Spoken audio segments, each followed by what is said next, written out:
ఓం శ్రీ గణేశాయ నమః. ఓం శ్రీ సరస్వతే నమః. ఓం శ్రీ గురు దత్తాత్రేయ నమః. ఓం శ్రీ లక్ష్మీనరసింహాయ నమః.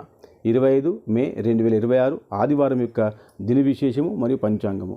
దిన విశేషం ఏంటంటే ఈరోజు ఉదయము సూర్యోదయ సమయంలో సూర్యభగవానికి ఒక 3 సార్లు అర్ఘ్యం వదిలిపెట్టిన తర్వాత అందుబాటులో ఉన్నటువంటి రామాలయం కానీ విష్ణువాలయంకి వెళ్ళి అక్కడ బ్రాహ్మడికి సాహిత్యం దక్షిణ ఇచ్చిన తర్వాత ఇంటికొచ్చి ఉప్పు లేకుండా భోజనం చేయండి. దీనివల్ల కళ్ళ సమస్యలు, ఆరోగ్య సమస్యలు, తర్వాత ఎముకల సమస్యలు పోతాయి శాస్త్రం చెప్పింది. శ్రద్ధగా చేయండి, ఖచ్చితంగా ఆరోగ్యవంతులుగా అవుతారు. శుభం. పంచాంగం ఏంటంటే స్వస్తి శ్రీ పరాభవనామ సంవత్సరము, ఉత్తరాయణము, గ్రీష్మ ఋతువు, అధిక జ్యేష్ఠ మాసము. ఈరోజు బ్రాహ్మీ ముహూర్తము తెల్లవారి 4:47 నుంచి 5:47 వరకు. ఈరోజు సూర్యోదయం ఉదయం 5:26 సూర్యాస్తమయము సాయంత్రం 6:22. ఈరోజు తిథి శుద్ధ అష్టమి, ఇది ఉదయం 9:04 వరకు ఉంటుంది. దాని తర్వాత మీకు నవమి వస్తుంది. దాని తర్వాత నక్షత్రము ఇది మఖా నక్షత్రము, ఇది ఉదయం 6:50 వరకు ఉంటుంది.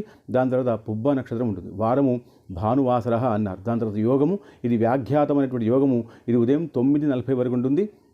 దాని తర్వాత హర్షణం అనేటువంటి యోగం వస్తుంది. దాని తర్వాత కరణము ఇది భవకరణము, ఇది ఉదయం 9:05 వరకు ఉంటుంది. దాని తర్వాత బాలవకరణము ఇది రాత్రి 8:15 వరకు ఉంటుంది. దాని తర్వాత శుభ సమయము ఇది ఉదయం 6:31 నుంచి ఉదయం 9:45 వరకు ఉంటుంది. దాని తర్వాత రాహుకాలము ఇది సాయంత్రం 4:30 నుంచి సాయంత్రం 6 గంటల వరకు ఉంటుంది. దాని తర్వాత యమగండము ఇది మధ్యాహ్నం 12 నుంచి మధ్యాహ్నం 1:30 వరకు ఉంటుంది. దాని తర్వాత దుర్ముహూర్తం ఇది సాయంత్రం 4:30 నుంచి సాయంత్రం 5:30 వరకు ఉంటుంది. దాని తర్వాత వర్జము ఇది మధ్యాహ్నం 2:46 నుంచి సాయంత్రం 4:21 వరకు ఉంటుంది. దాని తర్వాత అమృత ఘడియలు ఇది ఉదయం 6:04 వరకు ఉంటాయి. దాని తర్వాత రాత్రి 12:17 నుంచి రాత్రి 1:53 వరకు ఉంటాయి. ఈ విషయాన్ని అందరికీ షేర్ చేయండి, లైక్ చేయండి, కమెంట్ చేయండి. శుభం.